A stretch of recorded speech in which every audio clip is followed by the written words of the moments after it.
स्वागत करावं अशी सर्वांना मी सर्वप्रथम विनंती करतो। मुखेड नगर परिषद निवडणुकीच्या प्रचारार्थ आज मुखेड या ठिकाणी होत असलेल्या या विराट जाहीर सभेसाठी उपस्थित राहणारे आपल्या राज्याचे यशस्वी मुख्यमंत्री देवेंद्रजी फडणवीस साहेब, या राज्याचे माजी मुख्यमंत्री खासदार अशोकरावजी चव्हाण साहेब, संजय कोडगे साहेब, आमदार जितेश अंतापूरकर, माजी आमदार अमरनाथ राजूरकर, किशोरजी देशमुख, संतुकरावजी हंबर्डे,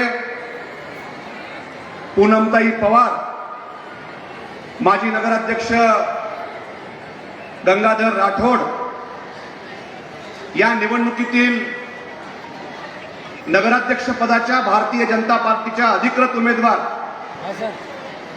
सौ विजयाराम पत्तेवार, या निवडणुकीतील शहरातील 10 प्रभागातील भारतीय जनता पार्टीचे नगरसेवक पदाचे सर्व 20 उमेदवार,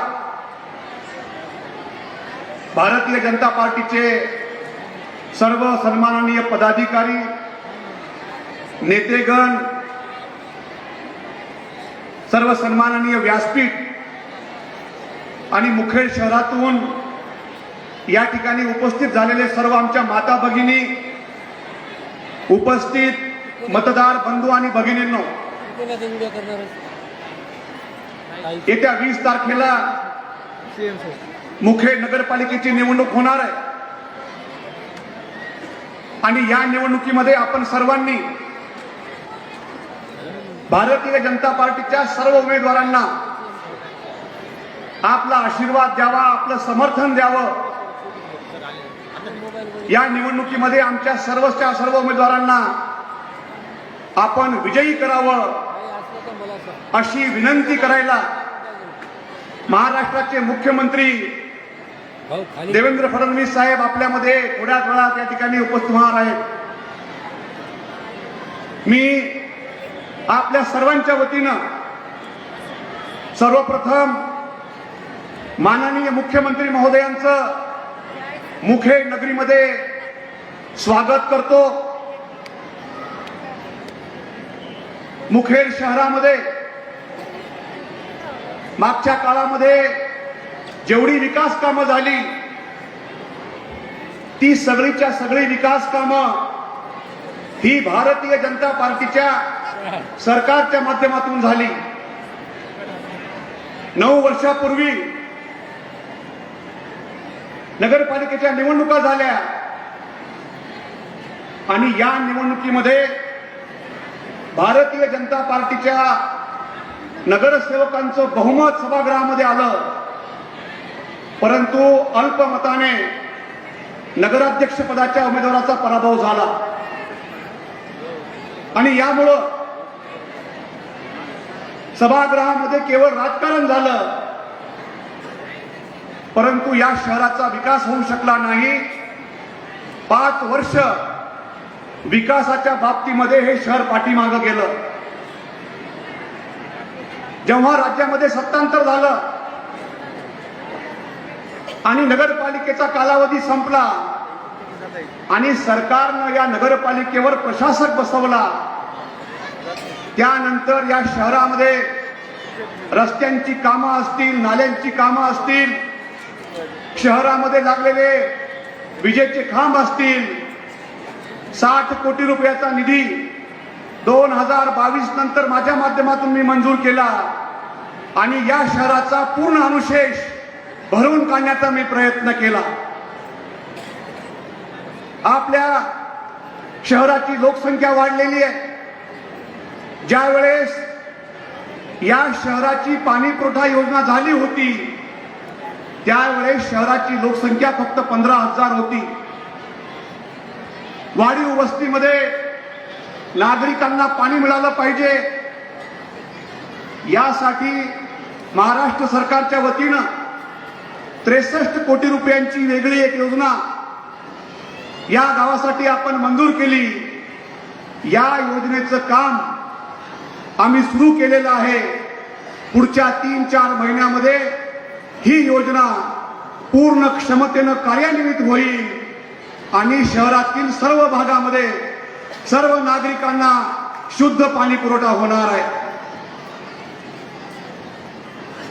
मी मागच्या 1 महिन्यापासून या शहरातील प्रत्येक घराला मी भेट दिली आणि या भेटी दरम्यान मला असं जाणवलं की या शहरामधली जे सांडपाणी आहे हे सांडपाणी शहराच्या बाहेर जात नाही. अनेक ठिकाणी नाल्या तुंबलेल्या आहेत आणि सांडपाणी त्या ठिकाणी थांबलेलं आहे. अनेक आमच्या माता भगिनींनी गृहिणींनी मला तक्रार केली की हे सांडपाणी शहराच्या बाहेर गेलं पाहिजे, याची आपण व्यवस्था करा.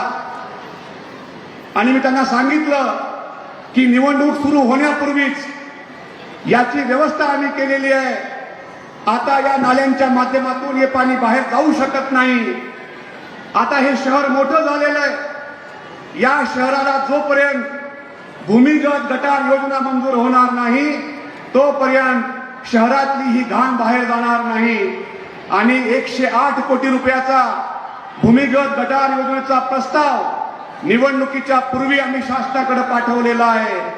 आणि माननीय मुख्यमंत्र्यांनी लोहा येथील सभेमध्ये अभिवचन दिलेलं आहे की या निवडणुकीनंतर लगेचच या प्रस्तावाला प्रशासकीय मान्यता आम्ही प्रदान करू आणि पुढच्या काही महिन्यामध्ये या शहरामध्ये हे काम आम्ही सुरू करू.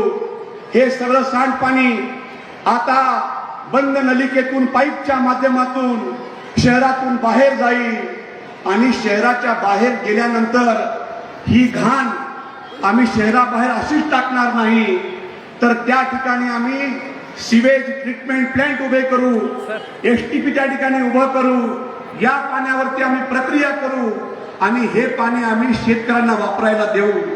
अशा प्रकारची अत्यंत महत्वाची योजना सुद्धा भविष्य काळामध्ये या शासनाच्या माध्यमातून आपल्यापर्यंत पोहोचणार आहे. मी आता उल्लेख केला की शहरामध्ये अनेक नवीन वस्त्या निर्माण झालेल्या आहेत, शहराचं नागरिकीकरण झालेलं आहे आणि शहराची हद्द ही लहान आहे. ज्या नवीन वस्त्या शहराबाहेर निर्माण झाल्या या वस्त्यांचा विकास करणं हे तांत्रिकदृष्ट्या शक्य नाही. कारण या वस्त्या तांत्रिकदृष्ट्या नगरपालिका क्षेत्राच्या बाहेर असल्यामुळं आमच्याकडं निधी असून सुद्धा या वस्त्यांचा विकास होत नाही. विशेषतः बजरंग नगर, रामनगर सारखे भाग आणि त्याचबरोबर ज्या उमरदरी ग्रामपंचायतीमध्ये या शहराचं विस्तारीकरण झालंय हे सगळे नागरिक हे मुखेड शहराचे रहिवासी आहेत, परंतु तांत्रिकदृष्ट्या ही लोक शहराच्या बाहेर राहत असल्यामुळं नगरपालिकेच्या माध्यमातून या ठिकाणी काम करणं शक्य नाही. परंतु मित्र हो, आता यावर सुद्धा आपण उपाय काढलेला आहे. शहराच्या हद्दवाढीचा प्रस्ताव आम्ही शासनाकडे पाठवलेला आहे. निवडणुकीनंतर तात्काळ शहराच्या हद्दवाढीला आम्ही मंजुरी घेऊ आणि नगरपालिका क्षेत्रामध्ये या सर्व वस्त्यांचा त्या ठिकाणी आम्ही समावेश करून घेऊन या भागाचा विकास झाला पाहिजे याची जबाबदारी नगरपालिका स्वीकारणार आहे. माननीय मुख्यमंत्री महोदयांचा या ठिकाणी आगमन झालेलं आहे. सर्वांनी उभं राहून टाळ्यांच्या गजरामध्ये आपण सर्वांनी स्वागत करावं. सर्वांना विनंती आहे.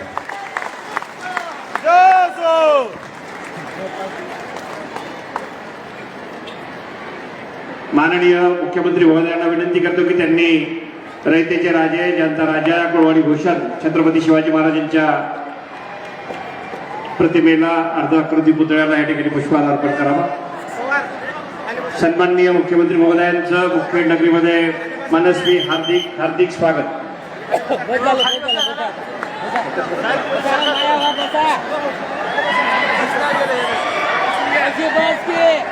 सन्माननीय राज्याचे यशस्वी मुख्यमंत्री फडणवीस साहेबांचं मी मुखेड नगरीमध्ये सर्वांच्या वतीनं मी हार्दिक स्वागत करतो. सर्वांनी टाळ्या वाजवून स्वागत करावं अशी विनंती करतो.